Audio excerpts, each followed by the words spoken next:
महाराष्ट्राच्या पूर्वेकडील हिरव्यागार जंगलात गोंड समाजाची समृद्ध संस्कृती आजही जिवंत आहे. वर्धा, गोंदिया आणि बीडमधील काही भागांत त्यांची निसर्गाशी जोडलेली परंपरा आणि साधं समृद्ध जीवन अनुभवायला मिळतं. गोंड समाजाचा मुख्य व्यवसाय म्हणजे शेती. ते तांदूळ, ज्वारी, बाजरी, मका, तूर आणि विविध कडधान्यांची लागवड करतात. त्यांची घरंही निसर्गाशी सुसंगत असतात. आज गोंड समाजात शिक्षणाचं महत्त्वही वाढत आहे. ह्या समाजाची मुख्य चित्रकला म्हणजे गोंड चित्रकला.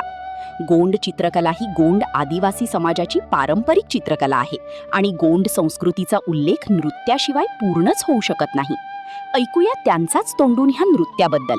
मालपेन यांना हजारो वर्षाचा इतिहास आहे आणि इथे जे खापरी गोंगूच्या बाबतीत मी सांगतो आहे, तुम्ही बघाल चैत्र महिन्यामध्ये खापरी गोंगू केली जाते आणि ती चैत्र महिन्याच्या पंचमीलाच केली जाते. इतर वेगळ्या वेळेस कधीच केली जात नाही. तर चैत्र पंचमीला का? तर याचं कारण असं आहे की भीमालपेनचा जन्म चैत्र पौर्णिमेला झाला होता अशी आख्यायिका आहे, अशी एक कथा आहे. भीमालपेन एक राजे होते आणि राजाचा जन्मोत्सव त्याची नाळ पडली यासाठी म्हणून त्या ठिकाणी दिवा नेत असताना तो दिवा खापरीच्या स्वरूपामध्ये नेऊन आनंदोत्सव साजरा करून त्या जिथे भीमालपेनची नाळ गाळलेली होती त्या ठिकाणी ठेवलं जात होतं आणि तिथे सेवा अर्जी केली जात होती. आणि ही प्रथा जी आहे तेव्हापासून जी सुरू झाली तर ती आजही तशीच कायम आहे.